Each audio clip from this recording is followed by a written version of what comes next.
வாழ்க வளமுடன். ஓம் நமச்சிவாய. அனைத்து தமிழ் உள்ளங்களுக்கும் வணக்கம். 60 தமிழ் ஆண்டுகளில் இப்போது பிறக்க இருப்பது குரோதி வருடம். இது 60 ஆண்டுகளில் 38வது வருடம். தற்போது இந்த தமிழ் புத்தாண்டு பிறக்கும் சமயத்தில் மேசத்தில் சூரியன் குரு, கன்னியில் கேது, கும்பத்தில் செவ்வாய் சனி, மீனத்தில் புதன் சுக்கிரன் ராகு என்ற கிரக அமைப்பு காணப்படுகிறது. அதோடு இந்த வருடத்தில் மேசத்தில் இருந்து ரிஷபத்திற்கு குரு பகவான் இடமாறும் இடப்பெயர்ச்சியும் நடக்க இருக்கிறது. ஆண்டின் துவக்கத்தில் மேசராசியில் சஞ்சரிக்கும் குரு பகவான் மே 1, 2024 முதல் ரிஷபராசிக்கு சென்று கன்னி, விருச்சகம், மகரம் ஆகிய ராசிகளை பார்வையிடுகிறார். வருட கிரகங்களில் அதிக வருடம் ஒரு ராசியில் பயணம் செய்யும் கிரகமான சனி பகவான் 29/3/2025 வரை கும்பராசியில் ஆட்சி பலம் பெறுகிறார். மேசம், சிம்மம், விருச்சகத்தை பார்க்கிறார். அதன் பிறகு மீனராசிக்கு செல்லும் சனி பகவான் ரிஷபம், கன்னி, தனுசு ராசியை பார்வையிடுகிறார். வருடம் முழுவதும் மீனராசியில் ராகுவும் கன்னி ராசியில் கேதுவும் சஞ்சரிக்கிறார்கள். இந்த குரோதி ஆண்டில் மேன்மையான பலன் பெறும் ராசிகள் மேசம், கடகம், கன்னி, விருச்சகம், மகரம். ஒவ்வொரு தமிழ் புத்தாண்டு வருடம் பிறக்கும் போது சூரிய பகவான் தனது உச்ச வீடான மேசத்தில் சஞ்சரிப்பார். ஆனால் இந்த குரோதி வருட புத்தாண்டை சிறப்பிக்கும் வகையில் குருவும் மேசராசியில் நிற்கிறார். இது போன்ற கிரக அமைப்பு 12 ஆண்டுகளுக்கு ஒருமுறை மட்டுமே உருவாகும். காலபுருஷ 5ஆம் அதிபதியும் பூர்வ புண்ணியஸ்தான அதிபதியுமான சூரியனுடன் காலபுருஷ 9ஆம் அதிபதி பாக்கியாதிபதியுமான குரு சேருவதால் தர்மம் தலைத்தோங்கும், ஆன்மீக நாட்டம் அதிகரிக்கும், ஆன்மீக ஸ்தலங்கள் புனர் அமைக்கப்படும், தொழில் முனைவோர் ஏற்றம் காண்பர். இந்த வருடம் முழுவதும் நிலவக்கூடிய கோல்சார நிலைகளின் அடிப்படையில் இந்த ஆண்டு நன்மை தீமைகளின் அளவு அவரவர் செயல்களால் கூடவோ குறையவோ கூடிய ஆண்டாக இருக்கும். மக்களிடையே உதவும் மனப்பான்மையும் பக்தி மார்க்கத்தில் நாட்டமும் அதிகரிக்கும். இந்த வருடம் முழுவதும் எல்லோருக்கும் நல்லதே நடக்கவும், நாடும் வீடும் செழிக்கவும் விநாயகர், நரசிம்மர், அனுமன், துர்க்கை ஆகியோரில் விருப்ப தெய்வத்தை கும்பிடுவது நற்பலன் தரும். குல தெய்வத்தையும் இஷ்ட தெய்வத்தையும் மறக்காம கும்பிடுங்க. அவரவரால் ஒரே ஒரு செடியையோ மரத்தையோ வளர்க்க முடியுமானால் அவசியம் தவிர்க்காமல் வளருங்கள். எப்போதும் நல்லதே நினையுங்கள், நல்லதே செய்யுங்கள். குரோதி வருடம் முழுவதும் உங்களுக்கு குறைவில்லா நன்மைகள் கிடைக்கும். மகர ராசி அன்பர்களே, 5ஆம் வீட்டில் அமர்ந்து பூர்வ புண்ணியஸ்தான குருவாக பயணம் செய்ய போகிறார் குரு பகவான். குரோதி ஆண்டில் குருவின் பார்வை உங்கள் ராசியின் மீது விழுகிறது. 9ஆம் வீடு, 11ஆம் வீடுகளின் மீது குரு பகவானின் பார்வை விழுகிறது. குரோதி ஆண்டின் ஆரம்பத்திலேயே குரு பகவான் 5ஆம் இடமான பூர்வ புண்ணியஸ்தானத்திற்கு வரப்போகிறார். புத்திர பாக்கியம், தெய்வ அருள், புண்ணியங்கள், காதல் என்ற ஸ்தானத்திற்கு வருகிறார் குரு பகவான். குலதெய்வ அருள் கிடைக்கும். குரோதி ஆண்டில் மகர ராசிக்காரர்களுக்கு கெட்டிமேளம் கொட்டும். ராசியை 9ஆம் பார்வையாக குரு பார்ப்பதால் புகழ், கீர்த்தி, அந்தஸ்து பெறலாம். வாடகை வீட்டில் குடியிருப்பவர்கள் புது வீடு கட்டி குடி போகலாம். பாதியிலேயே நின்று போன வீட்டு வேலைகள் பூர்த்தியாகி சுபகாரியம் நடக்கும். பிள்ளைகளால் பெருமைகள் கிடைக்கும். குரு பகவானின் பார்வை உங்கள் ராசிக்கு 9ஆம் வீட்டின் மீது விழுவதால் கும்பிட போன தெய்வம் குறுக்கே வந்தது போல நினைத்த காரியம் எல்லாம் உடனடியாக நிறைவேறும். தடைகளை தாண்டி சுபகாரியம் நடைபெறும். பிள்ளைகள் விருப்பப்படி படிப்பும் அமையும். வசதி வாய்ப்பு பெருகி நிம்மதியான சூழ்நிலை கூடும். எதிர்பார்த்த பதவி உயர்வு, இடமாற்றம், புது வேலைக்கு முயற்சி செய்தவர்களுக்கு வாய்ப்புகள் கைகூடி வரும். திருமணமாகி நீண்ட நாட்களாக புத்திர பாக்கியம் இல்லாதவர்களுக்கு குழந்தை பாக்கியம் கிடைக்கும். லாபஸ்தானமான 11ஆம் பாவத்தின் மீது குரு பார்வை கிடைப்பதால் வழக்குகளில் சாதகமான தீர்ப்பு கிடைக்கும். பூர்வீக சொத்துக்கள் மூலம் அனுகூலம், ஆதாயம் கிடைக்கும். சொத்து விஷயத்தில் கடன்பட்டவர்கள் கடனை அடைத்து நிம்மதி பெருமூச்சு விடலாம். நீங்கள் பார்த்து கொண்டிருக்கும் வேலையை விட்டு வேறு வேலை தேடாதீர்கள். நல்ல வேலை கிடைத்தவுடன் பழைய வேலையை விடுவது சிறப்பு. சனி பகவான் உங்கள் ராசிக்கு அதிபதி. 7.5 சனியில் பாத சனி காலமாகும்.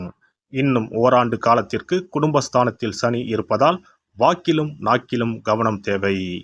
பேசும் வார்த்தைகளில் நிதானம் அவசியம். தன வருமானமும் லாபமும் கிடைக்கும். சனியின் பார்வை ராசிக்கு 4ஆம் வீடு, 8ஆம் வீடு, 11ஆம் வீடுகளின் மீது விழுவதால் கஷ்டங்களை எளிதாக கடந்து விடலாம். புது தெம்பு வந்துவிடும். 2025ஆம் ஆண்டு மார்ச் வரைக்கும் சனி பகவான் பாத சனியாக தொடர்வதால் கொஞ்சம் கவனம் தேவை. குரோதி ஆண்டின் இறுதியில் 7.5 சனி முடிவுக்கு வரப்போவதால் தெம்பும் தைரியமும் அதிகரிக்கும். குரோதி ஆண்டு முழுவதும் ராகு 3ஆம் வீட்டிலும் கேது பாக்கியஸ்தானமான 9ஆம் வீட்டிலும் பயணம் செய்கின்றனர். குரோதி ஆண்டு முதல் உங்களுக்கு செழிப்பான வாழ்க்கை அமையும். புது முயற்சிகள் யாவும் வெற்றி பெறும், தேவைகள் பூர்த்தியாகும். உங்களுடைய நீண்டகால கனவுகள், லட்சியங்கள் நிறைவேறும். குடும்பத்தில் நீண்ட நாட்களாக இருந்து வந்த பிரச்சனைகள் தீரும். பாக்கியஸ்தானத்தில் மோட்சத்தை கொடுக்கக்கூடிய கேது பயணம் செய்வதால் இதுவரை தடைபட்டு வந்த காரியங்கள் எல்லாம் இனி தடையில்லாமல் நடைபெறும். மாணவர்களுக்கு படித்த படிப்புக்கு ஏற்ற நல்ல வேலையும் கை நிறைய சம்பளமும் கிடைக்கும்.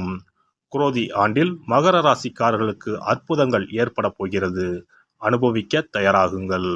சூரிய வழிபாடு கண்டிப்பாக பின்பற்ற வேண்டும். சூரியனார் கோவில் ஒரு முறை சென்று வரவும். வருட பிறப்பன்று நாம் செய்யும் செயல்கள் அனைத்தும் அந்த வருடம் முழுவதும் நமது வாழ்க்கையை வளப்படுத்தும் என்பது ஐதீகம். அதனால் இந்த பதிவில் தமிழ் புத்தாண்டாகிய சித்திரை முதல் நாள் என்னென்ன செய்ய வேண்டும், என்ன செய்யக்கூடாது என்பதனை பற்றி தெரிந்து கொள்ளலாம். தமிழ் மாதத்தின் முதல் மாதமான சித்திரையில் தமிழ் புத்தாண்டு தொடங்குகிறது. மா, பலா, வாழை ஆகிய முக்கணிகள், வெற்றிலை, பாக்கு, நகைகள், நெல் முதலான மங்கள பொருட்கள் கொண்ட தட்டை வழிபாட்டறையில் வைத்து அதை புத்தாண்டு அதிகாலையில் காண்பது புனிதமாக கருதப்படுகின்றது. புத்தாண்டு அன்று அதிகாலையில் நீராடி கோலமிட்டு புத்தாடை அணிந்து கோவிலுக்கு சென்று வழிபடுவது நல்லது. அன்றைய தினம் அறுசுவைகளும் இடம்பெற்றிருக்கும் உணவை படைப்பது முறையாகும். அன்றைய நாளில் இனிப்பு, கசப்பு, உப்பு, காரம், துவர்ப்பு, புளிப்பு ஆகிய 6 சுவைகளும் இருக்குமாறு உணவானது அமைவது சிறப்பு. பொதுவாக நல்ல நாட்களில் பாகற்காய் சேர்ப்பது இல்லை. ஆனால் தமிழ் புத்தாண்டு அன்று அத்தனை வகையான சுவைகளும் இடம்பெற்ற படையலை படைப்பது விசேஷம் ஆகும். அனைத்தும் கலந்ததுதான் வாழ்க்கை என்பதை உணர்த்தவே இவ்வாறு அறுசுவை உணவு புத்தாண்டின் தொடக்கத்தில் படைக்கப்படுகிறது. சித்திரை மாத பிறப்பு என்பதால் கோடை காலத்தின் துவக்கத்தில் இருக்கிறோம். கோடை காலத்திற்கு உகந்த தானங்களை எல்லாம் புத்தாண்டின் துவக்கத்தில் செய்வது நல்லது. தோஷங்கள் நீங்கி வாழ்வு மலர உங்களால் முடிந்த அளவிற்கு குடை தானம், செருப்பு தானம், விசிறி தானம் ஆகியவற்றை செய்யலாம். மேலும் நீர்மோர் பந்தல் அமைப்பது, தண்ணீர் பந்தல் அமைப்பது போன்றவற்றை செய்வதால் உங்களுடைய கர்மாக்கள் அனைத்தும் தீரும். பறவைகளுக்கு, விலங்குகளுக்கு வீட்டின் வாசலில் தண்ணீர் வைப்பதும் சிறப்பு. தமிழ் புத்தாண்டு அன்று இறை வழிபாடுகளில் ஈடுபடுவதும் உங்களை மென்மேலும் வளரச் செய்யும். இளநீர், நுங்கு, விளாம்பழம், தர்பூசணி போன்ற குளிர்ச்சி மிகுந்த பழங்களை வாங்கி தானம் செய்வதும் நீங்கள் சாப்பிடுவதும் மிகவும் நல்லது. தமிழ் புத்தாண்டு அன்று தங்கம் அல்லது வெள்ளி நகைகளை வாங்குவது மென்மேலும் அவைகள் பெருகச் செய்யும். அதுபோல கல்லுப்பு, மஞ்சள், குங்குமம், வெற்றிலைப்பாக்கு, பழம் ஆகிய மங்கள பொருட்களை வாங்குவதும் குடும்பத்தில் மென்மேலும் லட்சுமி கடாட்சத்தை உண்டு செய்யும். அசைவம் சாப்பிடுவது, நகம் வெட்டுவது, முகச்சவரம் செய்வது, முடி வெட்டுவது போன்ற செயல்களை இந்நாளில் கட்டாயம் செய்யவே கூடாது. வீட்டில் இருக்கும் ஒட்டடைகளை அகற்றக்கூடாது. வீட்டில் சேகரித்து வைக்கும் குப்பைகளை வெளியில் கொட்டக்கூடாது. புதிய பொருட்களை வாங்கலாம், ஆனால் வீட்டில் உள்ள பொருட்களை அன்றைய தினம் யாருக்கும் கொடுக்கக்கூடாது. மேலும் யாருக்கும் கடன் கொடுக்கக்கூடாது, கடன் வாங்கவும் கூடாது. தமிழ் புத்தாண்டில் செய்ய வேண்டியவைகளை செய்து, செய்ய தவிர்க்க வேண்டியவைகளை தவிர்த்து வளமாக வாழ தமிழ் அன்னையை வணங்குவது சிறப்பு. எல்லாம் வல்ல இறையருளால் நீங்களும் உங்கள் அன்பு குடும்பமும் உடல் நலம், நீலாயுள், நிறை செல்வம், உயர் புகழ், மெய்ஞானம் ஓங்கி வாழ்க வளமுடன். இந்த வீடியோ பதிவு உங்களுக்கு பிடித்திருந்தால் லைக் பண்ணுங்க, கமெண்ட் பண்ணுங்க, ஷேர் பண்ணுங்க, மறக்காம சப்ஸ்கிரைப் பண்ணுங்க, பக்கத்துல இருக்கிற பெல் பட்டனை கிளிக் பண்ணுங்க. நன்றி, வணக்கம். ஓம் நமச்சிவாய, சிவாய நம.